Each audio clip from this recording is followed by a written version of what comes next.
Hi friends, welcome to my channel. இன்றைக்கி நம்ம என்ன பார்க்க போகிறோம்னா, ஒரு சிம்பிளாக ஈஸியாக குயிக்காக செய்யக்கூடிய ஒரு தட்டடை தான் பார்க்க போகிறோம். இது இன்ஸ்டண்ட்டாக சீக்கிரமாக பண்ணிடலாம். ஸோ மாவு அரைச்சி நம்ம கைப்பட வேண்டாம். ஸோ இந்த அரிசி மாவு வருது இல்லைங்களா, கடையில் பேக்கெட் வருது இல்லைங்களா, ஸோ அரிசி மாவு. ஸோ அதை வச்சு நம்ம ஈஸியாக தட்டடை பண்ணிடலாம். ஸோ இது ஓட்டடன்னு சொல்லுவாங்க, இல்லைனா தட்டைன்னு சொல்லுவாங்க, இல்லைனா நிப்பட்டுன்னு சொல்லுவாங்க. ஸோ செய்யறது ரொம்ப சிம்பிள் தான். ஸோ இது எப்படி செய்யுதுன்னு சொல்லிட்டு நம்ம வீடியோக்குள்ளே போய் பார்க்கலாம். ஸோ அதுக்கு முன்னாடி நீங்கள் நம்ம சேனலை சப்ஸ்கிரைப் பண்ணலாம். சப்ஸ்கிரைப் பண்ணிக்கோங்க. பக்கத்தில் இருக்க பெல் ஐக்கனை கிளிக் பண்ணுங்கள். அப்போதான் நான் போகிற வீடியோஸ் உங்களுக்கு நோட்டிஃபிகேஷனாக வரும். ஸோ வாங்க ஃப்ரெண்ட்ஸ், இந்த தட்டடை எப்படி பண்ணுறதுன்னு சொல்லிட்டு நம்ம வீடியோக்குள்ளே போய் பார்க்கலாம். ஸோ நான் 2 கப்பு அரிசி மாவு எடுத்திருக்கேன். ஸோ இது பேக்கெட்டில் வருது இல்லைங்களா அரிசி மாவு, அந்த அரிசி மாவு தான் நான் எடுத்திருக்கேன். உடச்சக்கல்ல மாவு எடுத்திருக்கேன். ஸோ 2 கப்பு அரிசி மாவுக்கு நான் 1 கப் உடச்சக்கல்ல மாவு எடுத்திருக்கேன். ஸோ நீங்கள் உடச்சக்கல்ல சட்னி அரைக்கிறோம் இல்லைங்களா, ஸோ அந்த உடச்சக்கல்ல நல்லா மிக்சியில் நைஸாக அரைச்சிக்குங்க. அரைச்சிட்டு அதுக்கப்புறம் ஒரு 1-2 டைம்ஸ் நல்லா ஜல்லடையில் ஜலிச்சுக்குங்க.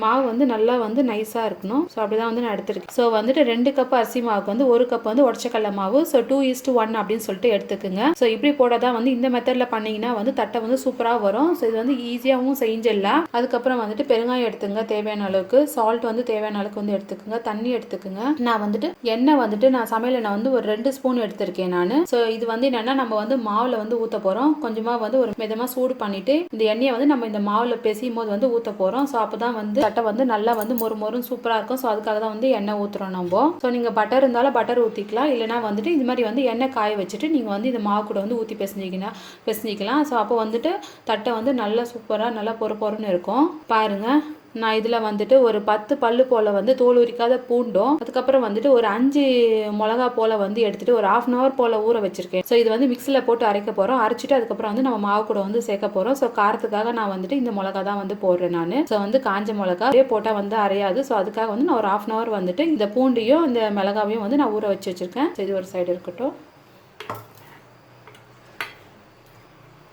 ஸோ கடலப்பருப்பு நான் ஒரு கைப்பிடி அளவுக்கு கடலப்பருப்பு எடுத்துகிட்டு இதுவும் ஒரு 1/2 hour ஊற வச்சு வச்சுருக்கேன் நான். ஸோ நல்லா ஊறிடுச்சு. ஸோ பாருங்கள், இப்படி அமுக்கி பார்த்தா அதை பாருங்கள், இப்படி உடையணும். ஸோ இந்த அளவுக்கு ஊறி இருக்கணும். ஸோ 1/2 hour ஊற வச்சு வச்சுக்கோங்க. ஸோ ஊற வச்சுட்டு நான் தண்ணி எடுத்து வச்சுருக்கேன். ஸோ இது ஒரு சைடு இருக்கட்டும். ஸோ இப்போ இந்த தட்டை பண்ணுறதுக்கு நம்ம மாவு ரெடி பண்ணிடலாம். ஸோ எப்படி நம்ம மாவு பேசலாம்னு சொல்லிட்டு என்னென்ன இதுன்னு சொல்லிட்டு நான் சொல்லிடுறேன். ஃபஸ்ட்டு நம்ம இந்த பூண்டையும் இந்த மிளகாவையும் அரைச்சிட்டு வந்துடுறேன். ஸோ அப்போ தான் ரெடியாக வச்சா தான் நம்ம எல்லாம் போட்டு பேசிக்கிறது கரெக்டாக இருக்கும். ஸோ இது நான் ஃபஸ்ட்டு அரைச்சிட்டு காமிக்கிறேன். பாருங்க, அதுலேயே தண்ணி இருந்துச்சுல, ஸோ அதுலேயே நான் போட்டு அரைக்கிறேன். இது ஆல்ரெடி உடச்சக்கல்ல அரைச்ச மிக்ஸி தான். ஸோ அதனால நான் அப்படியே போட்டு அரைக்கிறேன். இது மாதிரி தண்ணி ஊற்றி கொஞ்சம் திப்பி திப்பியாக அரைச்சிங்க. ரொம்ப திப்பி திப்பியாக அரைக்கூடாது. ஸோ இது மாதிரி கொஞ்சமாக இது மாதிரி திப்பி திப்பியாக இருக்கணும்.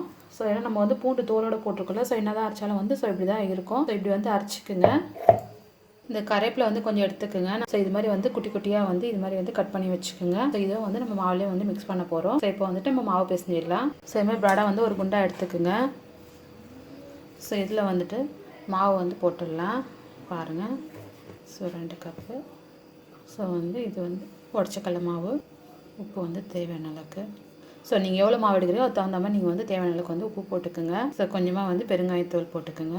கருவேப்பிலை போட்டுடலாம்.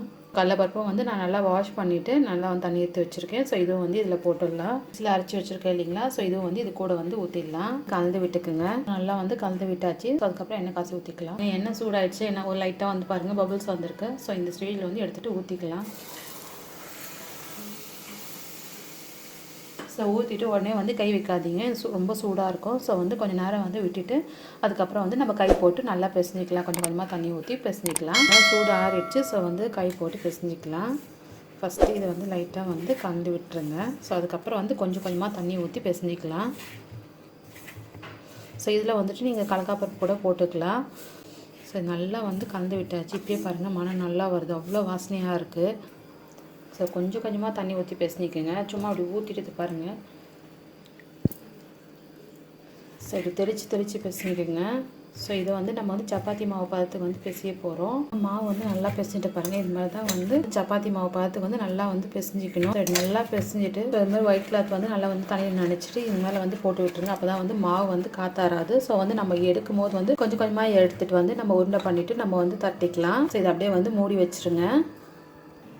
கவர் பாருங்கள், இது மாதிரி ஒரு தின் கவர் எடுத்துங்க. ஸோ இதில் கொஞ்சமாக எண்ணெய் அப்ளை பண்ணிக்கோங்க. சுற்றி கொஞ்சமாக எண்ணெய் அப்ளை பண்ணிக்கோங்க.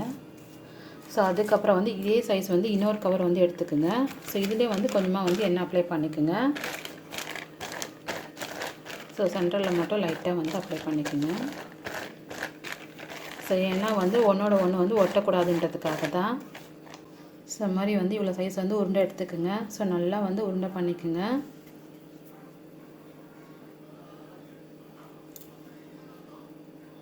சென்டரில் இப்படி வச்சுட்டு லைட்டாக வந்து இப்படி தட்டி விடுங்க.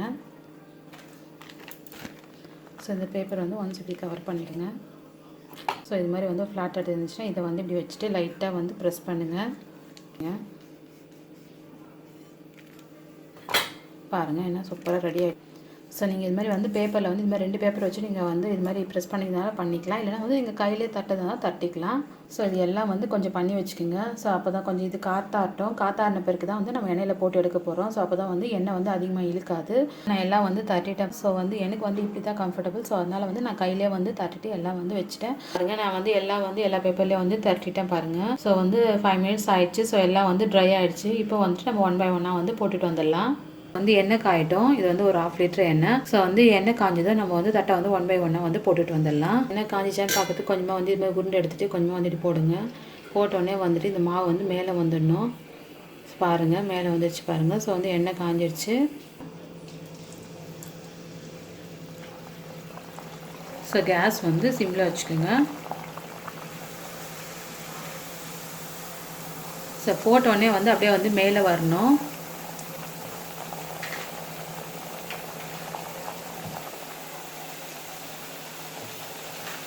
மாவு எதுவுமே தனியாக போல பாருங்கள். ஸோ வந்து இந்த மெத்தட் நான் சொன்ன மெத்தட் வந்து ஃபாலோ பண்ணி நீங்கள் வந்து கரெக்டாக பண்ணிட்டு வந்தீங்கன்னா ஸோ வந்து தட்டை வந்து சூப்பராக வந்து வரும்.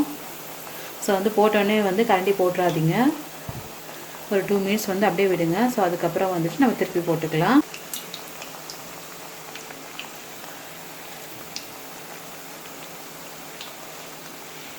ஸோ 1 by 1 வந்து திருப்பி போட்டுக்கோங்க.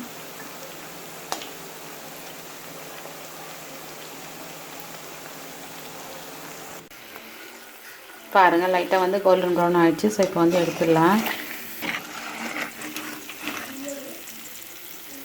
ஸோ இப்படி வந்து லைட்டாக வந்து கலர் சேஞ்ச் ஆனால் போதும். என்ன சூப்பராக வந்து தட்டடை ரெடி ஆகிடுச்சு பாருங்கள். ஸோ வந்து சூப்பராக இருக்குது பாருங்கள். ஸோ இது செய்கிறது வந்து ரொம்ப ஈஸி தான். ஸோ வந்து ஏன்னா வீட்டில் வந்து ஒரு கெஸ்ட் வரனா சிம்பிளாக வந்து பண்ணிடலாம். ஸோ பாருங்கள் என்ன சூப்பராக இருக்குது பாருங்கள்.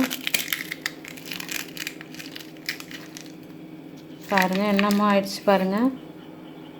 ஸோ ஃப்ரெண்ட்ஸ் இது நீங்கள் வீட்டிலே வந்து ட்ரை பண்ணி பாருங்கள். நம்ம சேனல் உங்களுக்கு பிடிச்சிருந்துச்சா சப்ஸ்கிரைப் பண்ணுங்கள். பக்கத்தில் இருக்க பெல் ஐகானை கிளிக் பண்ணுங்கள்.